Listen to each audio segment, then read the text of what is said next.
Namaskar. Here's some exciting news to kickstart your 2025 with purpose and inspiration. We will have a lecture series in Bangalore on Science of Success, Bhagavad Gita Chapter 3 by Jaya. Dear Vedanta family, this is your chance to inspire and uplift.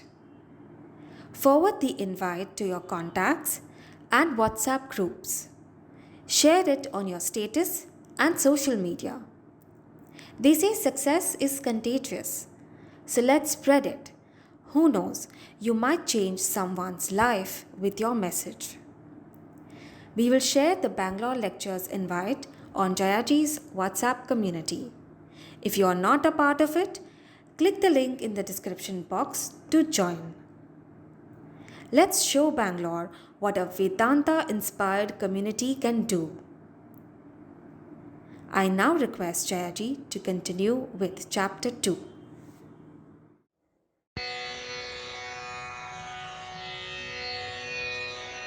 ॐ सहनाववतु सहनौ भुनक्तु सह वीर्यङ्करवावहै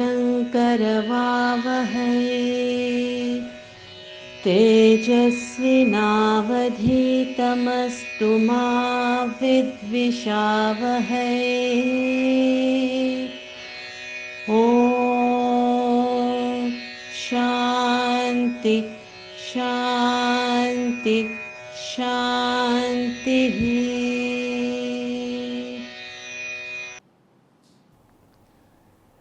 Verse 40. नेहाभिक्रमनाशोऽस्ति प्रत्यवायो न विद्यते स्वल्पमप्यस्य धर्मस्य त्रायते महतो भयात्. Here there is neither loss of effort nor counterproductive effect. Even a little dharma will protect you from great fear. So, he is talking here about karma yoga, action. So, when we act, how do we act? When we act, is it enervating? Do we feel weak? Do we feel we don't have enough energy? Or is it energizing, vitalizing? Do you feel exhilarated after action? Is it drudgery, boredom, or is it revelry? Are you excited? Is it a strain? Does it give you stress? Or is it effortless? Does it give you stress or peace? And finally, does it enchain you? Does it bind you further? Or does it unchain you, liberate you? Now for this, we need to understand that there are three types of actions that we can perform. One, selfish, which we are all familiar with. In selfish action, there is a lot of loss of energy because there is desire, there is stress that comes from unfulfilled desire, there is thought of self which causes mental agitation, ego, and worry and anxiety. All of this drains you of energy and you feel tired at the end of the day. Then there is unselfish, where you feel vitalized. There is dynamic action that you perform, but you never feel tired because there is peace of mind. And this is what we should strive for. While the body acts dynamically, while you're working very hard, your mind is completely at peace. This comes, the peace comes to you when you have a higher ideal and you rise above thought of self. You're no longer worried about what will happen to me, will I get more profit, will I earn more money? None of this comes in the way.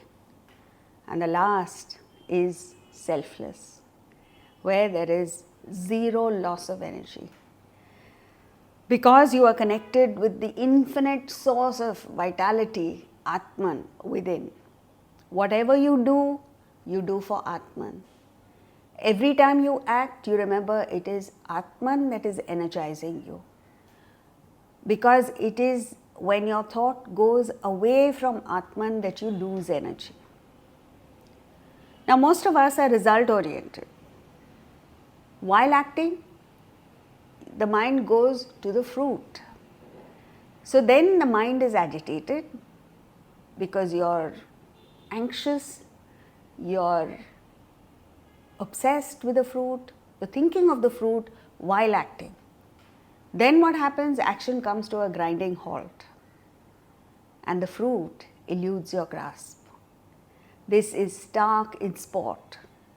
So whether it is at match point in tennis, where perhaps the better player is desperate for the title and his mind is agitated, his attention is not on the present, how the opponent is playing, where he will throw the ball, anticipation is gone, peace of mind is gone, and with an agitated mind he makes unimaginable errors and gets out. Same thing in cricket. A batsman plays brilliantly till he hits the score of 90.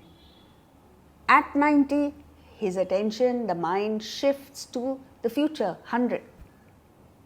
Anxiety for the 100. And then the mind gets agitated, he gets clean bowled.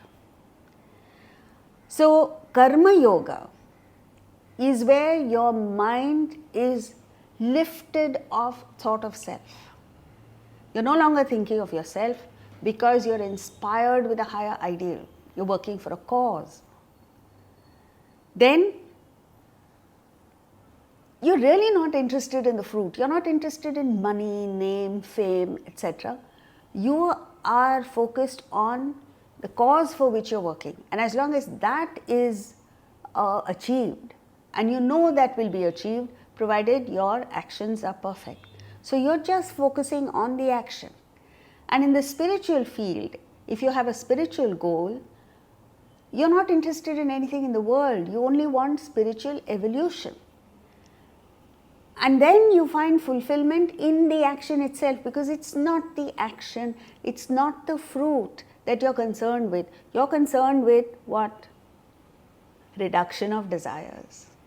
You're concerned with becoming a better person. That has nothing to do with the fruit. And so instantly you become supreme because you're free from the world. It doesn't matter whether you get the 100 or not. It doesn't matter whether you win the Wimbledon title or not. It doesn't matter whether you get the Olympic gold or not. What matters is that through that action, you have reduced your desires by that much.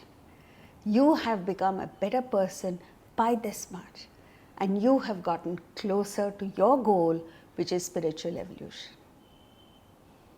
Then there is no fear or insecurity because you know you have done your best.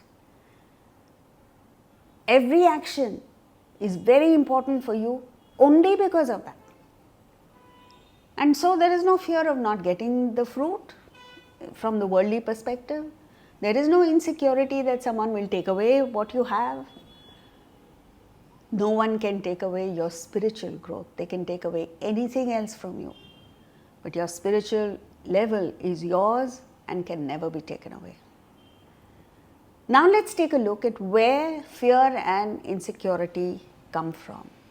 Number one, it comes from wrongdoing. When you know you've done something wrong, it shows on your face, which is why when you go through customs, they don't look at your bags, they look at your face. And your face reveals everything. If you're carrying contraband gold and you walk into a country, you're contraband anything, and you're walking in, one look at your face and they know you've got something. They nab you. Thousands of passengers go past, nothing happens to them, their bags are not opened, they are not called aside. But that one guy who's carrying something contraband gets caught. How? He reveals it, his face. Because his face is afraid. He is afraid that he'll get caught. Selfishness. When a person becomes rich and accumulates a lot of wealth, He distances himself from people. There's a guy in San Francisco who's an ordinary person from Chennai who went there, made a lot of money, and now he's afraid. Afraid of what? People coming and taking away his money. So he says, I don't meet people, I don't take calls, I don't respond to messages. And he's gone into isolation because he's afraid that people will come and ask him for money, which is ridiculous, because he has the option of saying no even if people ask. And to begin with, nobody wants his money, he's not that rich anyway. Insecurity comes from desire.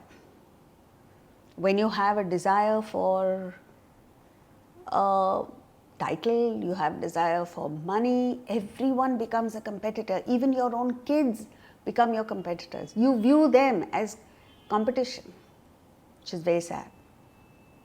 Ignorance is another prime cause of fear, like fear of death. All of us are afraid of death. Why? Because it's unknown. And a sense of otherness. Most Indians in India will blatantly violate laws. But the same Indian, you take him to Singapore or the United States, he's a perfect citizen because he's afraid of the cops, afraid of income tax agencies, afraid of the law there. He knows how to deal with people here because they're his people. Then the verse says, even a little dharma will protect you from great fear, because it's just application of your conscience and doing the right thing that gives you that strength. So don't overdo the discipline. Take it easy. It's a careful balance between your desires and the higher aspiration in you. Do it peacefully, humbly, at your own pace. There is no competition here. And then, unexpectedly, the results show. And it's so heartening to see that. Next verse, 41. व्यवसायात्मिका बुद्धिः एकेह कुरु नन्दन बहुशाखा ह्यनन्ताश्च बुद्धयो व्यवसायिनाम्. 41. O Kurunandana, joy of the Kurus. The intellect is determined and focused in this. The thoughts of the undetermined are scattered and endless. When he says the intellect is determined and focused, in this means Karma Yoga. So the nature of the mind is that it is fickle and it's constantly changing, flitting from one place to the other. It's wavering, it's many-branched. The mind is full of desires, and these desires are endless. You fulfill one, another 5 pop up in its place. One desire leads to many more, and this goes on. You're never satisfied. The pursuit never ends, satisfaction never begins. Whereas the same you, when you start using your intellect, you become focused, single-pointed. You stop meandering to different areas. You concentrate on the present. You have the strength to focus the mind on the present without allowing it to go to unproductive channels. You direct all your thoughts towards the goal that you've chosen for yourself. The intellect controls the desires. It decides which desires to fulfill, which desires to let go of. And all of this gives you peace. If there is no goal that you fixed, you fall prey to your mind.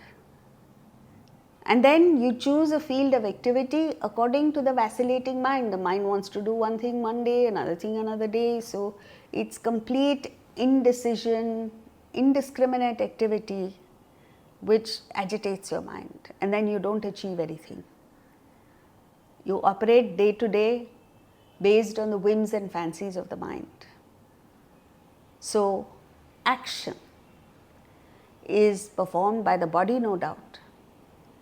but it can be driven by either the whims and fancies of the mind or the sane counsel of the intellect. The mind scatters, disperses thoughts, and you lose power. It is the intellect that has the capacity to gather the thoughts together, integrate them together, and redirect them towards the goal. Then there is power. Now, in the next three verses, 42, 43, and 44, he speaks of people who use the spiritual path only for selfish purposes, for limited personal ends. So, 42, 43, and 44. यामिमां पुष्पितां वाचं प्रवदन्त्य विपश्चितः वेदवादरता पार्थ नान्यदस्तीति वादिनः कामात्मानः स्वर्गपराः जन्मकर्मफलप्रदां क्रियाविशेषबहुलां भोगैश्वर्यगतिं प्रति भोगैश्वर्यप्रसक्तानां तया परुतचेतसां व्यवसायात्मिका बुद्धिः समाधौ न विधीयते. O Partha, the unwise who speak flowery words delight in the letter of the Vedas and say there is nothing other than this.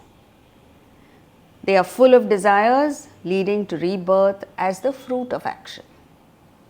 They regard heaven as the highest and perform rituals to obtain enjoyment and lordship. Those whose minds are carried away by extreme attachment to enjoyment and lordship lack the resolute intellect anchored in samadhi, absorption in Atman. Now, these three verses, we enter the next topic of the ignorant seekers. So, he makes a mention of the Vedas. The Vedas are four in number, they are considered the source of the highest knowledge. All Indians swear by the Vedas, and yet you can use the same Vedas for material purposes, for short-sighted, myopic ends. And that's what he's talking about. So, each of the four Vedas consists of four sections: the mantras, brahmanas, aranyakas, and Upanishads. Mantras and brahmanas are verses in praise of nature, rituals, so on and so forth. Aranyakas are subtler forms of worship where they take you inward, and the Upanishads contain the real philosophy. So, those of us who pursue the Vedic chants, follow the rituals, follow the instructions given in the mantras and brahmanas to the T, every detail is taken care of. But the purpose of all this is material. They are only following rites and rituals, R-I-T-E. They are not doing what is right, R-I-G-H-T. So, to do what is right, you need to use the subtle intellect or the conscience. Here, you are only driven by the desire of the mind, and you're unwilling to work hard for the fruit. Even a material end needs hard work. You take the shortcut and say, if I perform this puja or I go on pilgrimage here, my desire will be fulfilled. How can you bypass the law? So, elaborate rituals are conducted for specific, limited, worldly ends. The Vedas are meant to uplift the mind, remove desires, not create more. Today, religion has boiled down to only mechanical rituals, superstition, or blind belief. Take away these three, there is nothing left. And yet, the Vedas, the Upanishads take you or have the capacity to take you to the highest evolution, which is the state of enlightenment or realization. Mechanical rituals, at best, when you recite mantras and chant verses, what do? At best, your vocal cords get improved. Spiritual level doesn't go up. And yet, even today, people say, oh, I know these Upanishads by heart, I know the entire Bhagavad Gita by heart. Yes, you may be able to recite it, but that is very parrot-like. Just as a parrot says things, it doesn't know what it's saying. You recite verses in Sanskrit, you don't even know the meaning of them. How is it going to benefit you? Action is not important. It is the attitude, the motivation behind the action that's important. So if the attitude is selfish, even if you perform a Vedic ritual, it is still worldly, it is still materialistic.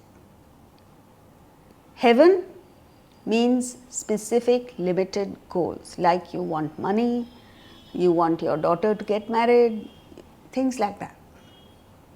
Whereas in Karma Yoga, you have a clear, precise, higher goal which transcends your selfish, self-centered interests. And you perform this action, you work towards this goal with no ego or egocentric desires, having dedicated yourself wholeheartedly to the cause. Only then do you improve. Now he continues in verse 45. त्रैगुण्यविषया वेदाः निस्त्रैगुण्यो भवार्जुन निर्द्वन्द्वो नित्यसत्त्वस्थः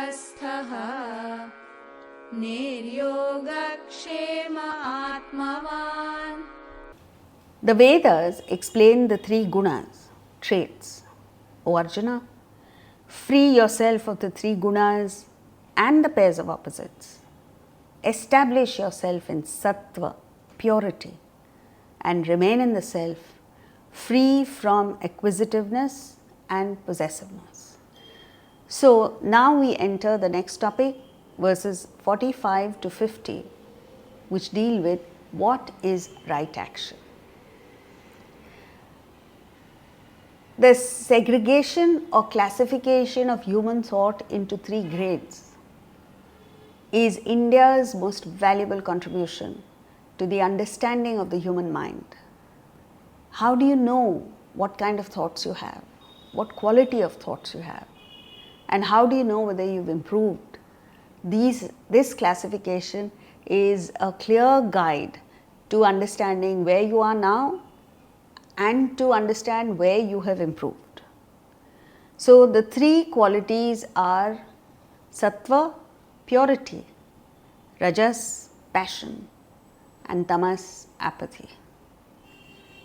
Tamas is the state of ignorance.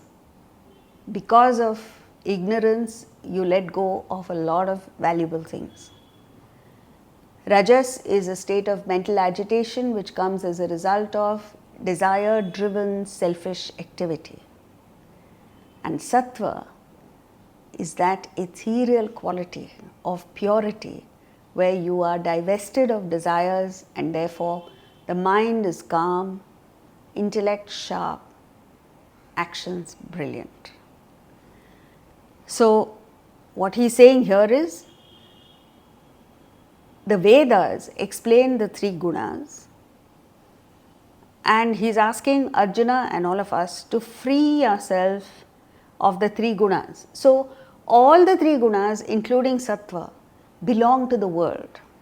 It's part of matter. Free yourself of matter, he says. And how do you do that? By establishing yourself in sattva. So eradicate tamas, refine rajas, and when you become 100% sattvic, you can't exist as a human being because a human being needs all three. So you move over to the state of self-realization or enlightenment.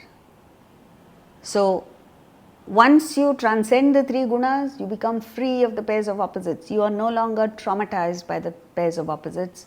You are not dependent on them anymore. And you remain in the self means remain in Atman, in the spirit. Free from.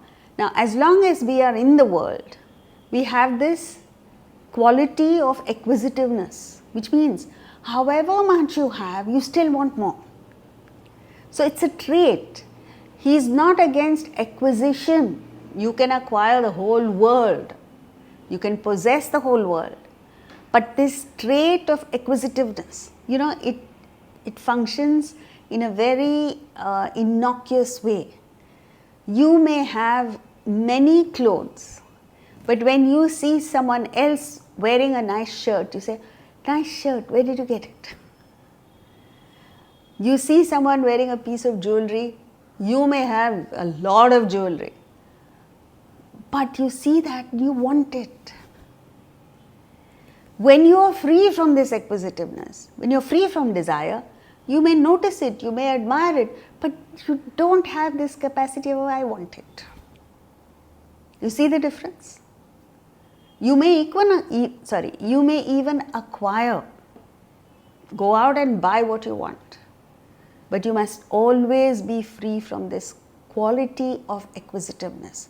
And once you have it, you're possessive.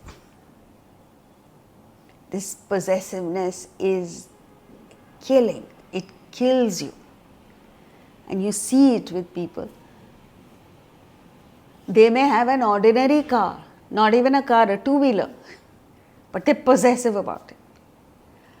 And on the other hand, there may be a person with many cars and not possessive at all, is willing to let a nephew or a cousin borrow your car for a day, drive it around and give it back to you at the end of the day. You're not worried, he may crash it, he may damage it, he may scratch it. Not possessive at all. So we must strive to be free from this trait of acquisitiveness, wanting things all the time, longing, craving for things, and possessiveness. Whatever you have, there is that clinging attachment to it. Once you get there, become 100% sattvic, you'll be free from all of this. So, nirdvandva, you go beyond the pairs of opposites. Today we are traumatized by these pairs of opposites. Nitya sattvastha, always established in sattva. So there has to be that movement upward within us. Be observant of your own reactions to things. Watch how you think, how you conduct yourself with people. And then at the end of the day, maintain a mental diary, and then you know what you've done, where it belongs, that you could have done better. And sometimes you feel disgusted with your own reaction and say, how terrible. And all this happens when you're anchored in sattva. And then you become nir-yoga-kshema, free from acquisitiveness and possessiveness. And the last word is a fantastic term, Atmavan. Today you are bodyvan, you are emotional, you are intellectual. Strive to be just Atmavan. This Atman you have, all of us have, but we've forgotten it, we don't know what it is, and we have wrongly identified with matter layers. So, be Atmavan. Next verse, 46. All the Vedas are as useful to the enlightened Brahmana, purified person, as a pond is in an area flooded with water.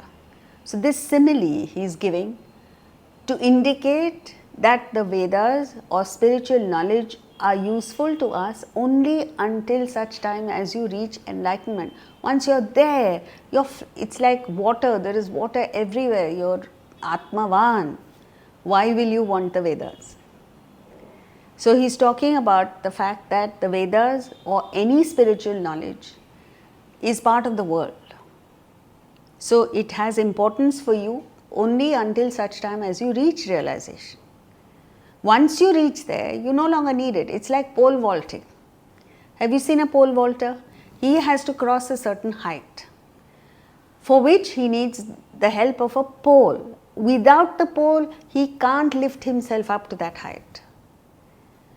But it's an amazing thing. He uses the pole till he gets up to that height, and at that crucial moment, he has to let go of the pole and move over to the other side. Without the pole, he can't cross the height. With the pole, he will get disqualified because he'll cross that barrier. So he has to use the pole until a certain time and then discard it and move over. Similarly, Vedanta, the Bhagavad Gita, the Upanishads, the scriptures, all of us need to lift ourselves up to that level where we become 100% sattvic. Once you reach there, you have to let go of even the last thought. It's only when you let go that you go to the fourth plane of consciousness. If you hang on even to the last thought, you remain here in the world, in the materialistic world. So you have to lift yourself up with the help of spiritual texts and scriptures. But once you're there, let go of everything. And this is the most crucial thing. You have to let go of the last thought. You can let go of the last thought only when you're objective right through. From the beginning, you have to understand that Vedantic knowledge, the scriptures, the religious practices, whatever it is that you're following, is still part of the world. But you need it to lift yourself up. Once you're there, you need to let go of everything, including the spiritual texts. So he's pointing this out. The pond is equivalent to activities of the body, mind and intellect. Water is the peace and bliss that you experience once you get there, infinite bliss. Vedas are knowledge that take you there. Next verse. कर्मण्येवाधिकारस्ते मा फलेषु कदाचन मा कर्मफलहेतुर्भूः मा ते सङ्गोऽस्वकर्मणि. Verse 47. You have a right to action alone. Karmani eva adhikaraste. Ma phaleshu kadachana. Never to the fruit. Your motivation should not be fruit of action, nor should you be attached to inaction. This is a very famous verse, and if you are a serious student of Vedanta, you would do well to learn it by heart. So there are three states of being, as we've seen earlier. Tamas is the state of inactivity, inaction. Rajas is desire-driven activities where you are craving for the fruit of action, because you want something out of it. And Sattva is obligatory action performed wholeheartedly, finding fulfillment in the action itself, completely indifferent to the fruit. This is what he's talking about. So for you to perform sattvic action, you have to identify what is obligatory for you to do. Do it, find fulfillment in it. Perform that action as if your life depends on it. indifferent to the fruit. You don't care what the fruit is. It may be success, it may be failure. That is something you have nothing to do with, because you have already got the fruit, which is evolution. This is a brilliant verse, something that you and I can focus on, remember every day of our lives. You put this into practice, your spiritual level will go soaring.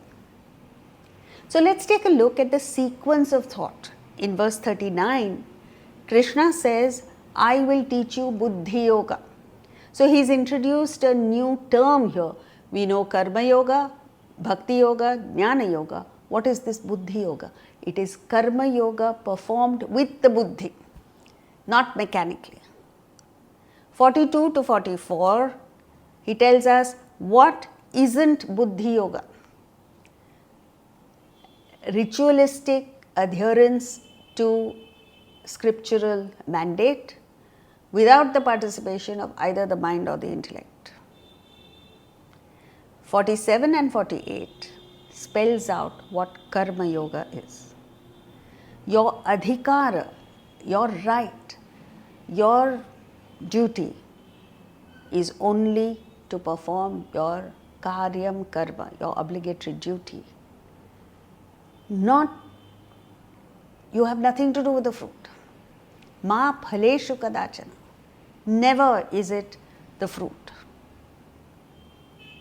Nor is it inaction. So, action performed for the fruit is rajasic activity, inaction is tamasic activity, performance of obligatory duty is sattva, which he is highlighting in this verse. So, don't be concerned with the world. Focus on your goal, focus on your activity, focus on your growth. Then you will be free from the world. You will not be dependent on others. You won't be dependent on what's happening around you.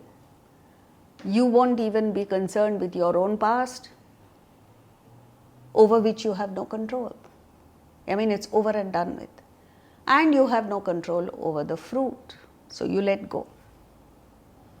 Perform the action that you ought to perform well, perfectly, wholeheartedly, consistently, and you will be assured of the fruit. The fruit will come to you, whether you like it or not, whether you are aspiring for it or not, you will get it. It is the mind that goes to the future. The mind shifts to the past, worry over the past, anxiety for the future. Remain in the present. It's the intellect that keeps you in the present. As long as you're not focused on the present, your action becomes impoverished because it's divested of the support of the mind. You forget things, you perform, you make mistakes, errors in judgment, and you fail. When you are free from anxiety for the fruit and you focus only on present activity, your obligatory duty, you're free from stress. And you perform this action cheerfully, joyously, energetically, with enthusiasm. As long as your present happiness is dependent on a future acquisition or a future result, you will never be happy. Because your happiness is hanging on the future. And by the time the future becomes the present, your attention shifts to something else in the future. So you're never going to be happy.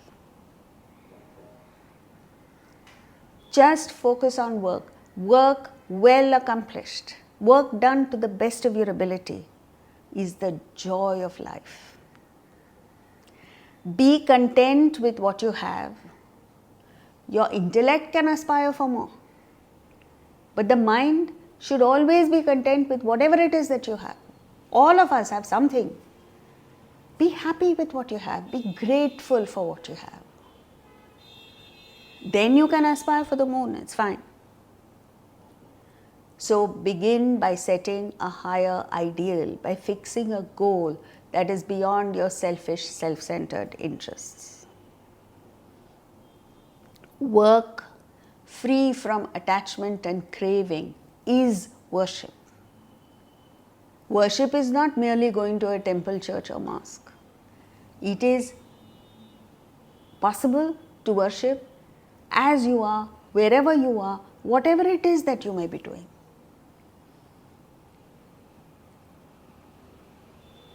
And then you will find that that activity itself is most rewarding, most entertaining, most exciting and blissful.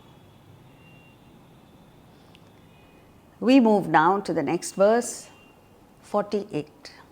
योगस्थः कुरु कर्माणि सङ्गं त्यक्त्वा धनञ्जय सिद्ध्यसिद्ध्यो समो भूत्वा समत्वं योग उच्यते.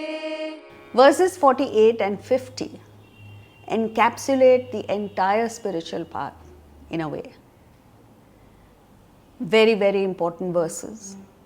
There are just two phrases, one phrase from each of the verses that you need to know by heart. Very simple. So here he says, O Dhananjaya, winner of wealth, be established in yoga. Perform actions abandoning attachment and be equal to success and failure. Equality is known as yoga. Samatvam yoga uchyate. So, how can you be anchored in yoga? That's what he's saying. Yogastha kuru karmani. Anchored in yoga, perform action.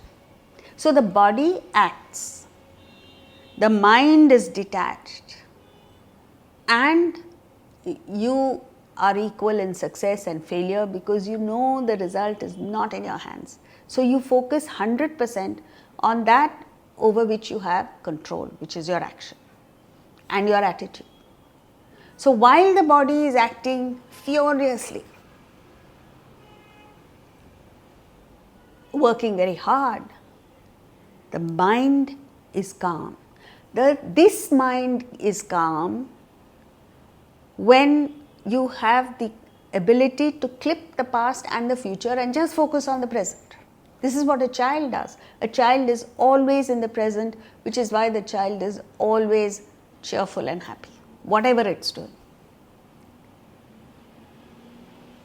Then you can concentrate 100% on the present action. While acting, you may develop an attachment for the action itself. Watch out for that. Clip it, drop it. Because it's not the action that's important. It's where you're going that's important. It's the goal that is important. So, success comes when the action is perfect. Always in the present. Disturbances can come from within you or from outside. You deal with them. So 48 says, Samatvam yoga uchyate.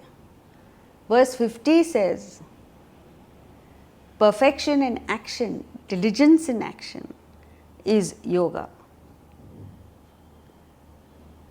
It is, then you have a doubt, is it this or that?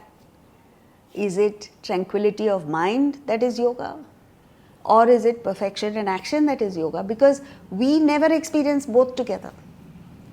When our mind is calm, you are inactive. And the moment you start activity on a Monday morning, for instance, the mind becomes agitated. How do you combine the two? Krishna's life itself is a picture of detachment. He went through all kinds of challenges that most of us don't have. And yet, he was always joyful, always cheerful, and he spread this happiness to everybody around. His actions were dynamic. He had to engage in all kinds of activities where he had nothing to do with it. But he performed all those activities perfectly with grace, cheer, enthusiasm, yet was totally detached. So, fix a higher goal, be steadfast in the pursuit of that goal. You have nothing to do with anything else. Don't peg your happiness on a future acquisition. Then you'll be miserable all your life. Enjoy the present moment. The present moment has been gifted to you. And there is so much happiness in the present moment itself. Just remain here. You've got it. Next verse, 49. दूरेण ह्यवरं कर्म बुद्धियोगात् धनञ्जय बुद्धौ शरणमन्विच्छ कृपणाफलहेतवः. O Dhananjaya, action is much lower than Buddhi Yoga. Seek refuge in Buddhi. Those desirous of fruit are miserable. Krupana phalahetavaha. You must remember this. So Buddhi Yoga, as we've seen earlier, is a combination of Karma Yoga performed with Buddhi, with awareness, with conscientiousness, with a clear understanding of what you're doing and where it will take you. So in Buddhi Yoga, once the goal is fixed, you perform various activities, you need to perform various actions in order to achieve that goal. You're not concerned with unit action. It's like when a tennis player's goal is to win the Wimbledon title.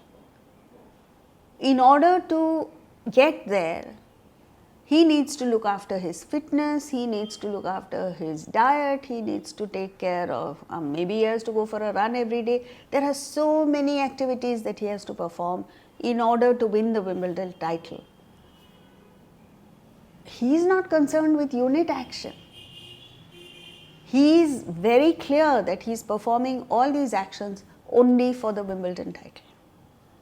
So, he is unconcerned, he is detached from all the activities because he is focused on the goal. Now, if there is no goal,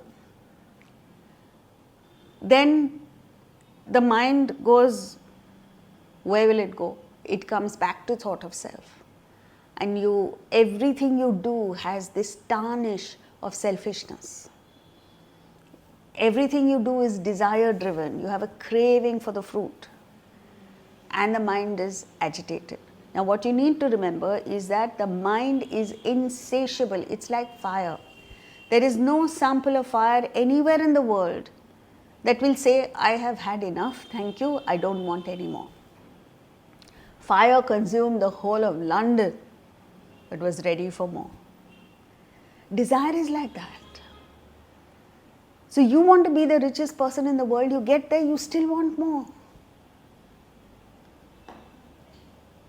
No extroverted activity will satisfy you. You must understand that. Take a look at other people, see what knowledge tells us. And then you have the conviction that yes, I need to look within to gain happiness. People accumulate wealth. They never enjoy it in their lifetime because their attention is only on gaining more wealth. And then what happens at the end? They die. So in short, you have to think, what was the purpose of all this acquisition? For what did he acquire all this? He neither enjoyed it in his lifetime, nor did he take it with him. It's not possible to take it with you. And it goes to some worthless character who hasn't even worked, doesn't deserve it. So, Vedanta doesn't say that you should not acquire wealth. But there must be a reason, a purpose beyond wealth. Wealth comes as a byproduct of your working for something beyond. If you make the byproduct the main purpose of your existence, you're going to lead a very sad life. On the other hand, once you learn the art, the joy, the happiness that you get from just wanting to serve, just developing this attitude of service, then you become a happy person. Like Oliver Goldsmith says in The Village Preacher, for other aims his heart had learned to prize, more skilled to raise the wretched than to rise. So every one of us has a choice of either promoting our own self-interest in whatever way, tangible or intangible, or diverting your attention to service. You see what results have come about with both pursuits. Then you choose. And now comes verse 50, which is the continuation of verse 48 in a way. बुद्धियुक्तो जहातीह उभे सुकृतदुष्कृते तस्माद्योगाय युज्यस्व योगकर्मसु कौशलम्. One endowed with wisdom, buddhi yuktaha, abandons both virtue and vice. Tasmat, therefore, be absorbed in yoga. Yoga is proficiency in action, perfection in action. So he uses two words, bhoga and yoga. This is the basic choice that all of us as human beings have. No other creature has this choice. So they are well taken care of. They have no problem. They don't suffer from stress or misery. It's only the human being. Because unfortunately, we have been given the choice. Choice of opting for bhoga, material pursuits, or yoga, spiritual aspirations. What do we choose is the question. So bhoga is action driven by desire, where you want instant pleasure. That's what the mind reaches out for. And then there is inconsistent action, because the mind takes you here and then you're not satisfied, it goes somewhere else. Then you look at a friend who's pursued something else, so off you go there. Is disjointed activity, acting on likes and dislikes. All your life you're driven by just likes and dislikes, and craving for the fruit. It's horrible to see the most talented people, the wisest people, the most gifted people get carried away by this craving for the fruit and destroying themselves.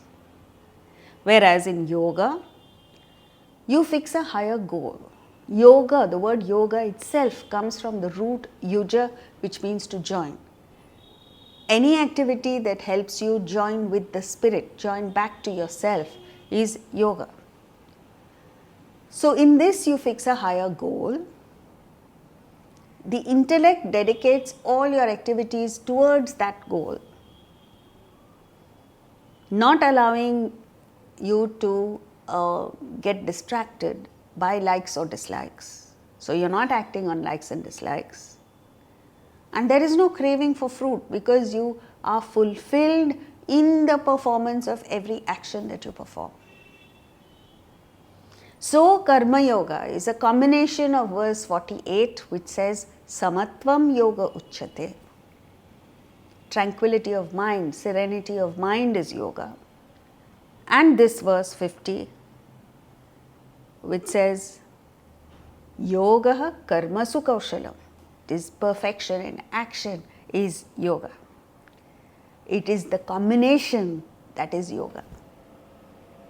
If you perform dynamic activity, you may be successful, but it is not yoga, because your mind is disturbed. And if you achieve serenity of mind without dynamic activity, it is not yoga. It is the combination That is yoga which very few people in the world achieve.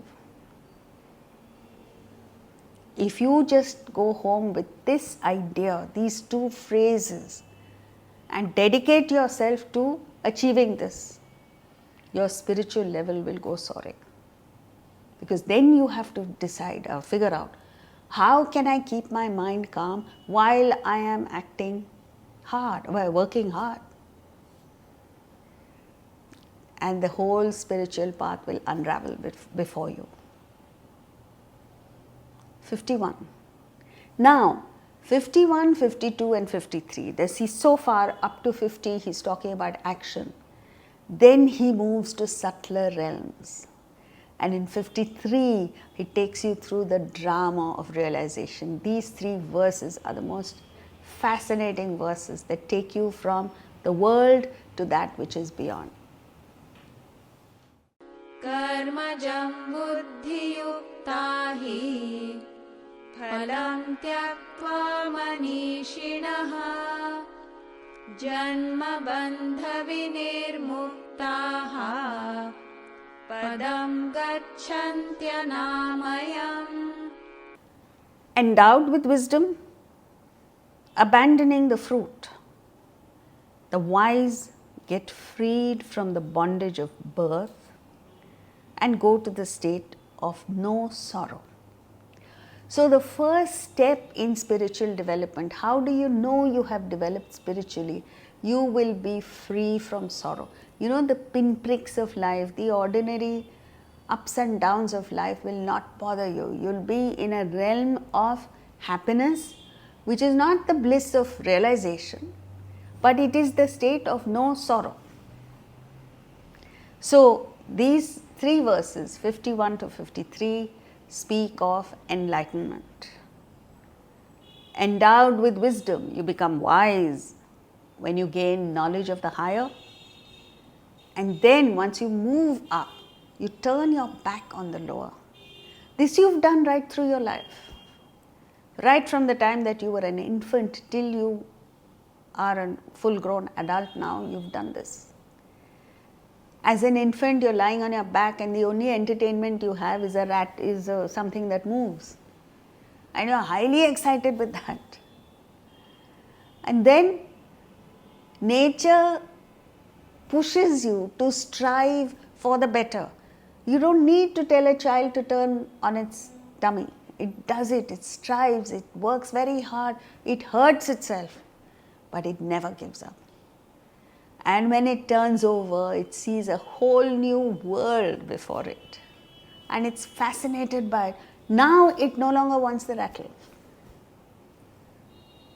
And it reaches out, moves forward, crawls, sits up, walks, and moves through various stages of life. At every stage, it is striving for the higher. And once it gets established in the higher, the lower just drops of its own accord. That is a fascinating journey. But now, as physical adults, we are spiritual infants, entertained by the equivalent of a rattle. You go to any mall and what is it that is attracting you? What is it that is holding your attention? Just analyze. Just something that moves, color, form. When are you going to rise above this? For this, you need active participation of your mind and intellect. It doesn't happen automatically like it does from infancy to adulthood. So you have to make that effort to gain knowledge. You have to make the effort to heave yourself up to a higher state. And then you watch with amusement as the lower drops. Your lower fascinations drop, your lower temptations drop, and there is the sense of freedom that you experience. That's what he's talking about. Then you abandon the fruit. So once you set the goal and work out an action plan to achieve the goal, You have no interest in unit action, nor do you have an interest in the result, the fruit of the action. Because as we've continuously been saying, you are fulfilled in the performance of the action. You've got your fruit already, which is less desires. Then you become free from birth. Now what is this? See, imagine, he's only talking of birth, he's not speaking of death, because death is a given. Even a Mahatma goes through death. But it is birth that is the problem, it's not death. When you're born, then you have a life of ups and downs. You go through trauma, you go through stress, you go through all of this because you have opted for it. You have chosen this life. How? By entertaining desires. One desire you entertain, one attachment you form, and you don't realize how many births you have signed up for. A deadly thing. It seems so innocuous, it seems so innocent, but what you're signing up for is misery. So, how does this birth take place? Your causal body, the vasanas, manifest through thoughts and emotions, subtle body, mind and intellect. Gross body, physical action. And then you demand an environment, you create the environment suitable for your vasanas to get fulfilled. As long as this match is there, you live. The moment there is a mismatch between your desires and the environment, let's say your desires cannot be fulfilled with the present body or the environment, you demand a change. See, all this is driven by you, not the environment, not God sitting somewhere. So what happens? You let go of this body and this environment, pick up another body and environment, which is called the death of the former individual and the birth of the latter individual. This goes on and on as long as the fuel of vasanas is there.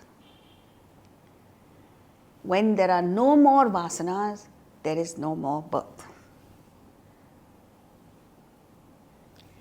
This is where you reach the state of no sorrow. Sorrow comes because of ignorance. Sorrow comes because of identification with your own matter layers, body, mind and intellect, and the consequent attachment to them. When you have knowledge, he said that, endowed with wisdom,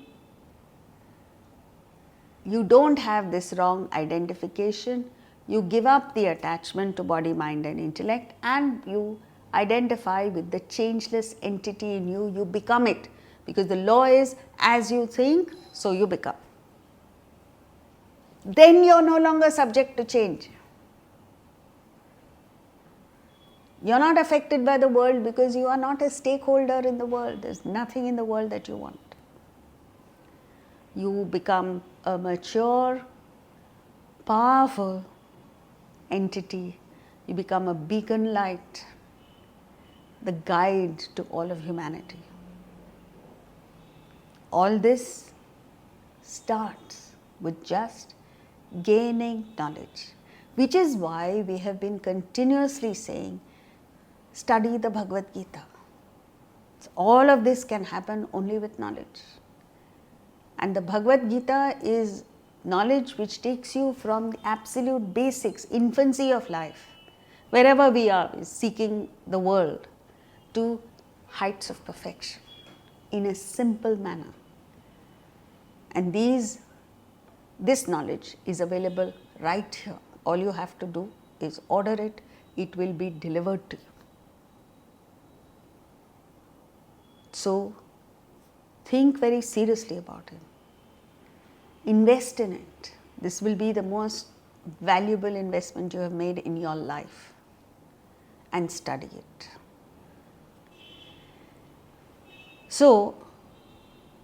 when you say abandon the fruit, how can you abandon the fruit as long as you are a stakeholder in it? You can abandon the fruit only when you want something higher. So the art of saying no thank you to the world is a powerful asset. You must develop this, because otherwise you become a hopeless victim of the world and you get trampled upon. You get miserable. You don't want that kind of life. So choose wisely. Choose yoga over bhoga. Next verse 52.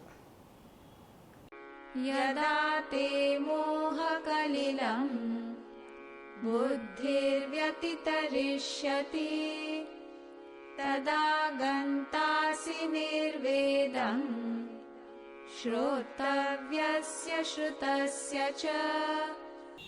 When your understanding transcends the mass of delusion, you will go to the state of total indifference to that which is heard and that yet to be heard. So there are 4 stages of development. One is infancy of life, where you are extroverted, you just want sense enjoyment, you know nothing beyond. You're 100% worldly. Second stage is when you begin to suspect that happiness is not a commodity available in the world, and you turn inward. You start using your intellect. You gain knowledge. Third stage is where you become nirvedam, objective to all that the world has to offer. And in the last stages of meditation, see, when you pursue this spiritual path, karma yoga, bhakti yoga, jnana yoga, you reach the state of uparati, which is withdrawal from the world. You have less desires. You have very few desires to serve the world, to serve the guru who has been instrumental in your knowledge, and to get to that state of realization. That's it, you want nothing else. Then you become meditative by nature. So because you don't have desires, your mind is not rushing out into the world. What will the mind do? It is available to you. And with this mind that is available, contemplative by nature, you direct it to the practice of meditation. And in the last stages, you stop the chant.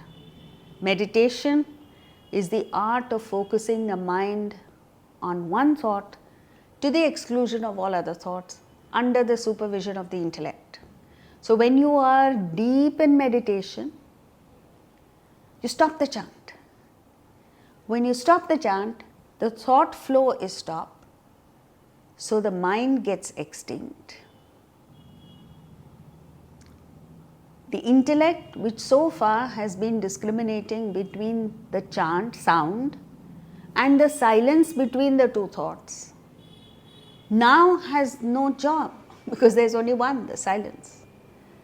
So the intellect also goes. What remains is Atman. You have become God. That's what he's saying.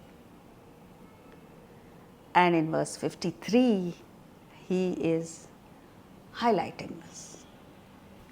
श्रुतिविप् प्रतिपन्ना ते यदा स्थास्यति निश्चला समाधावचला बुद्धिः तदा योगमवाप्स्यसि. Bewildered by sound, when your intellect remains unmoving and fixed in meditation, then you will obtain yoga, union with self. Then you will attain yoga in its true sense. Today that word yoga has been completely murdered, and it is associated with just physical exercise and breathing. It has nothing to do with its real meaning, which is union with Atman. So This is it, the drama of realization. So the intellect gets bewildered because it's an experience that it hasn't known before. Before that, there is always a pair of opposite it, and the last pair is the thought and silence. Now suddenly there is no pair, so the intellect is bewildered and it goes, and what remains is yoga, union with self. What you need to understand is that every one of us is capable of it, has the potential to get there. All you have to do is want it. And this desire for realization comes when you understand the futility of material pursuits. So as long as you have a black market value for the things of the world, you can't get there. So we need knowledge of the Bhagavad Gita. And in the new year, instead of just making a resolution, just start, put it into practice. Help yourself to the Bhagavad Gita. And for those of you who live in Bangalore or know people who live there, we have a special treat for them. And that is in February 8th to 11th, we're having a series of lectures at the Bharatiya Vidya Bhavan in Bengaluru every evening on the science of success, the third chapter of the Bhagavad Gita. Thank you, and we wish you a very, very happy new year and all the very best in 2025.